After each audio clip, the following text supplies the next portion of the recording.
I'm Jeff Cornwall, and this is the Entrepreneurial Mind. Today, my guest is Brian Roland with Abenity. We'll be back to talk with him after this.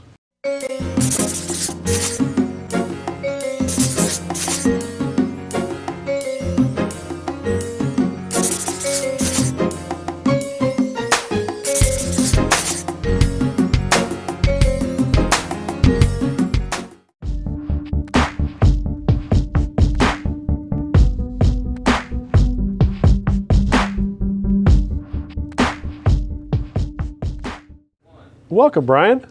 Thanks, You and I have had conversations over many years, but this is the first time we've had you into the show, so I'm so excited to have you here.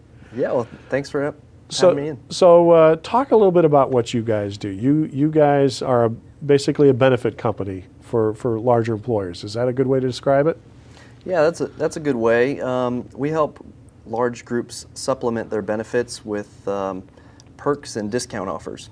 So we go out, we volume negotiate discounts on everything from pizza and the zoo to movie tickets, oil changes, car rentals, hotels, put them all in one place, and then we deliver them to the employees or the members that we serve as a benefit through a website, mobile apps that are branded for the companies.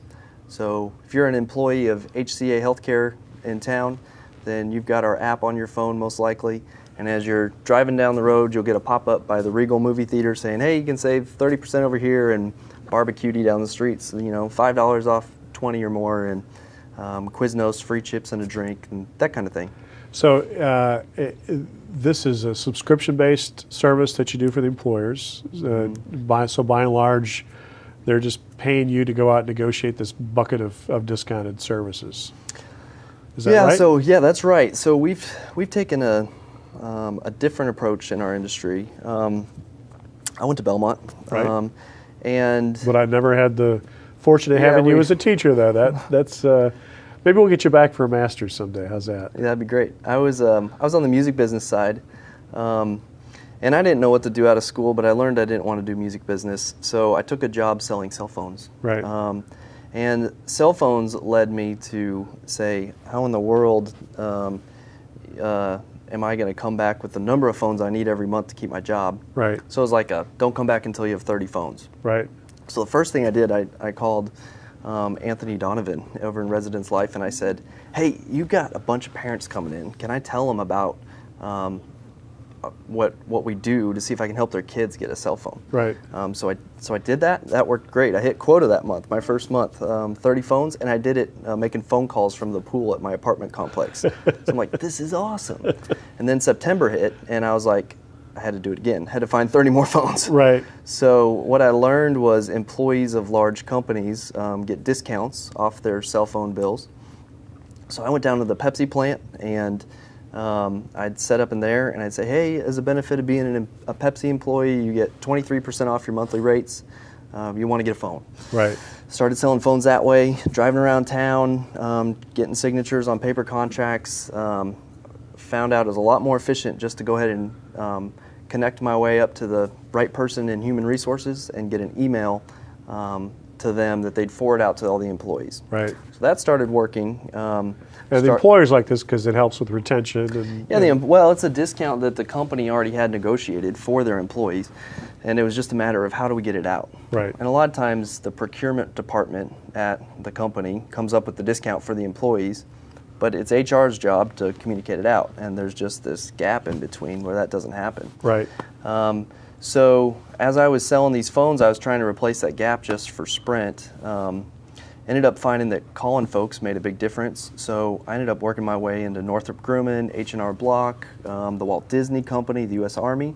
I became their Sprint cell phone guy nationwide, and phones started ringing so much that my brother, who was getting his master's out at UC Irvine, I had to call him and say, hey, you're a web developer, so can you build me a site that features Sprint's products at the discount of these companies that I'm talking into. Right. So the employees can place their orders through the site and not call me. Because I want to sit by the pool. Yeah, because I want to sit by the pool. At that point, I wasn't sitting by the pool. I had employees that were taking the phone calls and helping me. And so it grew into this thing where the discount portals we created just for Sprint were so good that the Sprint account teams started coming to me instead of corporate Sprint to get the discount portals done for their accounts. So pretty soon I was working with very large accounts, helping them deliver these custom portals just for the Sprint product. There was a day when there was a product that got out of date on the Walt Disney World's corporate intranet, and it was a problem. 135,000 employees had access to bad information.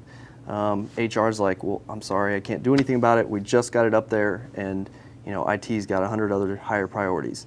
It was causing a lot of headaches. Right. So after that whole thing got resolved, I said, hey, look, if we built you a platform that managed your vendor relationships for you, so you didn't have to bother IT, and you just could tell your employees, go here to find out about your perks, and then you tell and HR looks even better now. HR looks good. You tell your vendors, go here to make updates and changes to your perks, and Sure. we manage it in between. Would that help you? And we got a resounding yes. And so 10 years ago, we started Abenity as kind of a vendor management tool for their perks.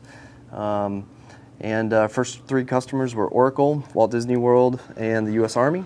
So out the gate, I had 1 million employees I could volume negotiate on behalf of. Right. Of course, not all of them were instant members, but we started out with a large number, and ever since then, we've been helping companies connect their existing vendors with their employees for perks and discounts, and then volume negotiating across the top of all of it to bring more discounts, and trying to do it better and using technology to make it happen.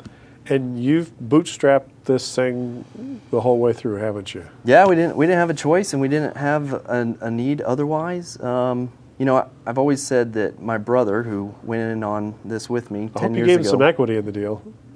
Yeah, our original deal was $5,000 or 15% of the company, whichever was. I think whichever ended up being more at the end of the year, and I quickly learned that I'm not going to run out of projects for him to help me with. Right. So we became 50-50 pretty close, pretty quick. It's been a neat experience. How is it being in business with your brother? Has that been good? Well, yeah, it's awesome, and mostly because we're 2 different personalities. Right. That's one reason we were able to run so far without any outside support. He is a graphic designer, database engineer, and developer all in one.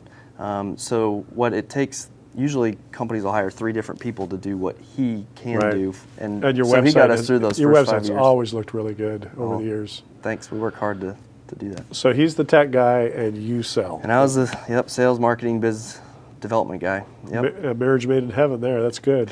Well, it's good, and generally we don't care about the same thing. So it's usually if there's ever a head-to-head, it's like, look, I really don't care. Just let me go back and do this. Right. One of us is saying that. There's never a situation where we both care about the same thing. It's nice that you can trust that that person can take care of that other part too, which is great. Yeah, there's a lot of trust. Well, congratulations on your success. It's been fun to watch this, and I wish I could take some credit, but I never had you in class, but we did share some coffee along the way, so That's I'll take right. a little credit. Valuable insight there. Thanks a lot, Brian. You got it.